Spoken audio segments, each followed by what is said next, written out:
So we're into the education relationship building. A lot of like HVAC companies when they get in the door, their main objective is let me get down in here and see what I can sell you, right? And I get it, that's a business thing, but I'm more so into the relationship because I want the long term thing. So our thing is, we wanna bring you on as a contract customer, which is going to get us in your home twice a year, once in the spring, once in the fall, and we start to build that relationship. We start to teach you things about your heating system, what you can do, heating and cooling, what you can do throughout the year to kind of help keep it at its peak performance. And we lead with integrity. Like we do what we say we're going to do. And so because we start to build that trust and everything like that, when it comes time for you to swap out your system, there's no need for you to call around multiple companies getting multiple estimates because you already trust us. We've already been working on it. And then we just, boom, we swap it out. You stay on the contract with that. And it just, we create that rolling relationship.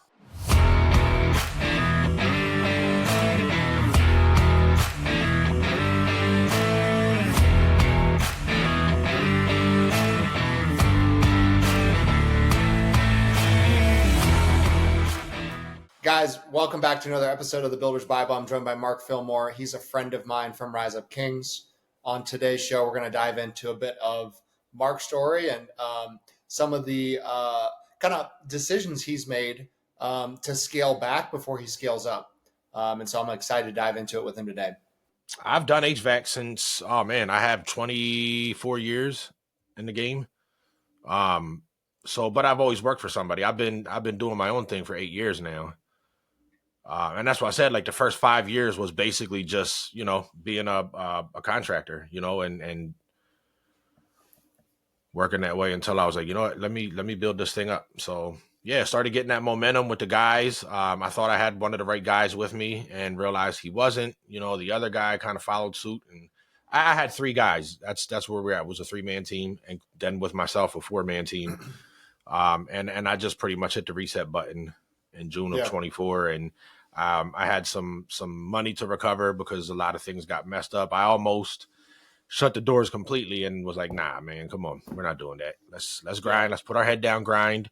I did. And I paid off a lot of debt. And now I'm debt free from all of that, which is great. Yeah, man. And now, I got linked up with my new marketing company. My website is currently being rebuilt.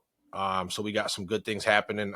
The plan is to really launch out good at the beginning of the year. So, we have about 2 more months to kind of clean some things up and come the new year, man, we're going to start with a bang. I love that. Well, so tell me, Mark, when it comes to your company, you do residential HVAC. Yep. What is your guys' value prop when someone says, well, why should I use you versus the other guy? What do you normally say? So we're into the education relationship building. A lot of like HVAC companies when they get in the door, their main objective is let me get down in here and see what I can sell you, right? And I get it, that's a business thing, but I'm more so into the relationship because I want the long term thing. So our thing is, we wanna bring you on as a contract customer, which is going to get us in your home twice a year, once in the spring, once in the fall. And we start to build that relationship. We start to teach you things about your heating system, what you can do, heating and cooling, what you can do throughout the year to kind of help keep it at its peak performance. And then, and we lead with integrity. Like we do what we say we're going to do.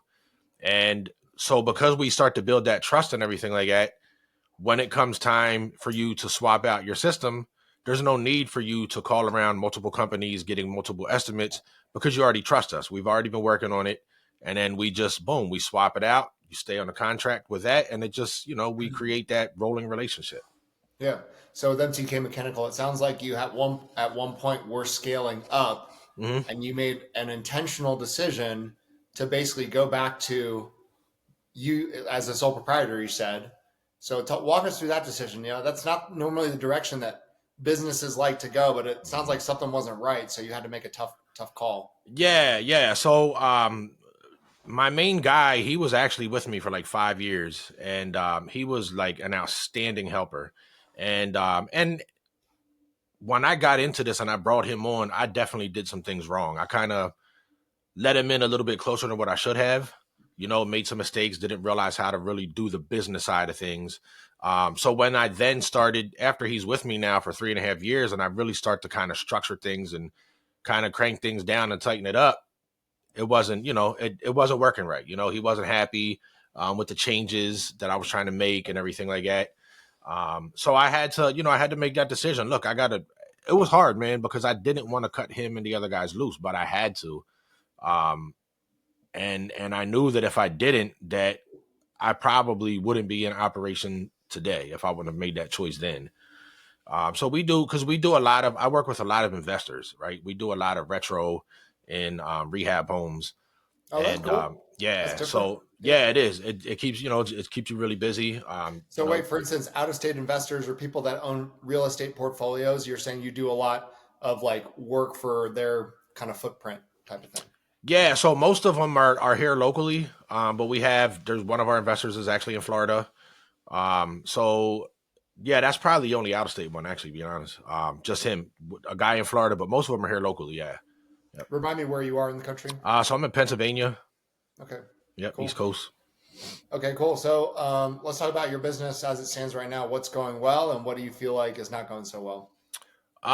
Just like I said, I've been operating sole proprietorship here now for just over a year, and that's what's not going well. Your boy's getting a little bit older, and even though I busted my hump, it's time to I need to get back into the interview process and get some guys in. I think I procrastinated a little bit just because of what happened in the past, but it's definitely time to bring some guys in and get another crew going. Mhm. But I'm really looking forward to this. Once we launch with the marketing, um, there's some exciting things down the road, man. 26 is going to be great. We're setting up to launch really You've great got for some big vision, 26. yeah. So tell me, Yeah. and you were just saying even before we hopped on, you were saying, hey, I know where I want to go in 5 years. So what is your Mhm. vision for your company?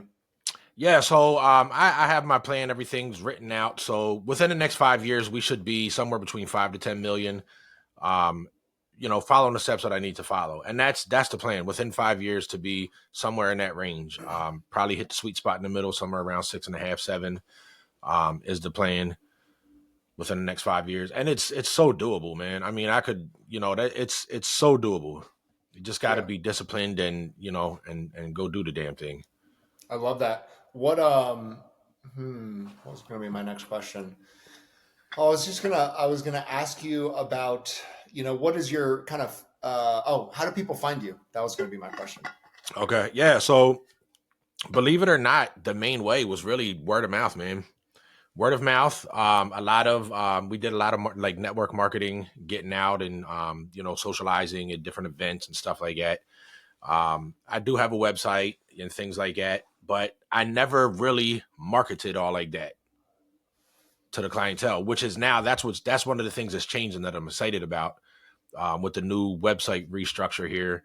Um, Now we have a company who's going to be running all of our SEO, doing like some social media advertising and stuff like that. So, because like I say, probably 85-90% of our business is working strictly with investors, rehabbing homes. We have our residential customers as well that are loyal and faithful to us, but we want to tap into that even more so. So that's the plan moving forward, is to tap even more into that.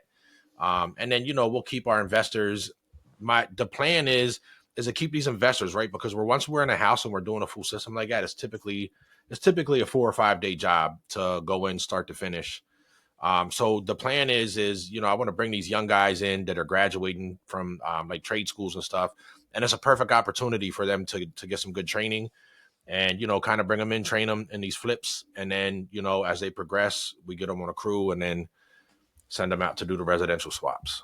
I love that. So, do you make a different kind of deal? Like, let's say I'm just a standard homeowner, Hmm. versus a guy that owns uh, a handful of real estate. Like, are you making any sort of like a wholesale deal to someone like that? Yeah, good question. Yeah, they're definitely getting better pricing, just because of the volume that they do. So, Right. yeah, they're getting better numbers, for sure. Let's talk about AI for a second. So, I haven't had many HVAC guys on the show, Mm. and I'm just curious to hear from your perspective. How is AI shaping your space? I'll be honest, man. That's not really my thing. I haven't tapped into AI at all, really, for anything. I'm an old school dude, man. Just a young knucklehead kid from the streets that didn't know much about technology and everything like that. I just know how to use my hands And so yeah, I haven't tapped into the whole AI thing at all, man. That's awesome. Okay. And then what are some things that you're really proud about with your business right now? Well, the fact that I'm still in business, I'm very proud of that. A lot of businesses, after, if you don't make it to 5 years, they don't even make it to 5 years. Yeah. And then they say too, then the hardest is to go from year 5 to year 10. Yeah. So I'm in year 8 right now, 8.5, to be exact. And I'm really happy with that. I have a very good amount of 5-star Google reviews. That's always a great thing. Just the word out there on us is great, and that's what I want. That's how I like it. That's awesome. Oh, what is there anything in HVAC that you feel like is your bread and butter? Like what's a very like what's in your wheelhouse? Someone comes to you and it's a furnace or it's Hmm. your subscription. Like what's your thing? Yeah, so it would be like warm air systems, like a full cut-in type of system. So a lot of people, they'll focus on basically the brand of equipment that they're putting in, right? And they're concerned, oh, I want this, I want that type, this top of the line Cadillac type system. But my thing is the ductwork, because ductwork is so much more important. You can have the best system in your house, but if your ductwork isn't sized properly, oversized, undersized, that really good system is not going to work the way that it should. And I say that because there's a lot of places that may have a furnace in place already, right? Whether it's oil or gas, and they'll call and say, "Hey, I want to add air conditioning to this." And my first thing is, okay, let me check your ductwork. Are there enough returns in the house? Because whatever type of supply air you're putting back, you have to have the return air, that same amount of return air coming back for it to operate properly. So Mm. there's been times where I've actually turned jobs away because, they're like, oh, I just saw a coil in here, I want AC. And I'm like, well, I can do that, but we need to resize your ductwork. It's not going to flow properly. So I'd say that's the bread and butter. And again, that goes back to the relationship aspect of it, and also education, because, it's easy to just add an AC to a furnace and throw it in there so you can say you have central air. But if the ductwork's not proper, man, it's not going to do its job the right way. You're going to have nothing but problems. That's awesome.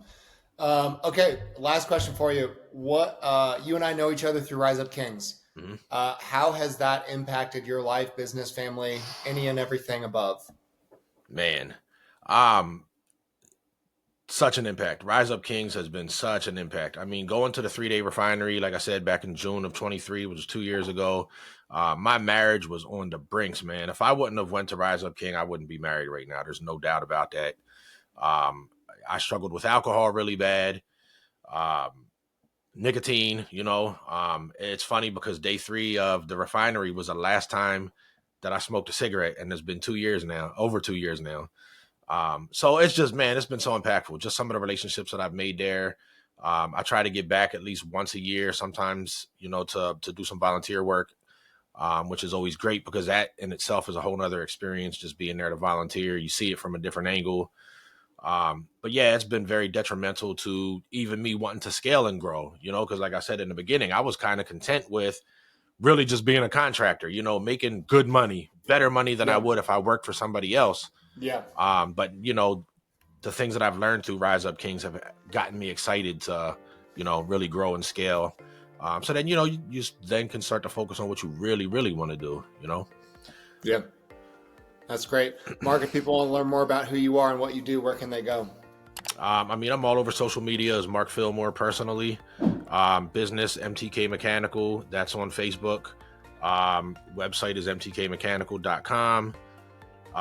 It's being worked on right now, so give us about another 2 months, for the updated, refresh version of that. Yeah, that's pretty much how you can find me. Awesome. Well, man, thank you so much for coming on the podcast. Don't go anywhere because I want to keep chopping it up with you, but thanks for coming Cool. on the show. Yes, sir. Thanks for having me, man. Appreciate you.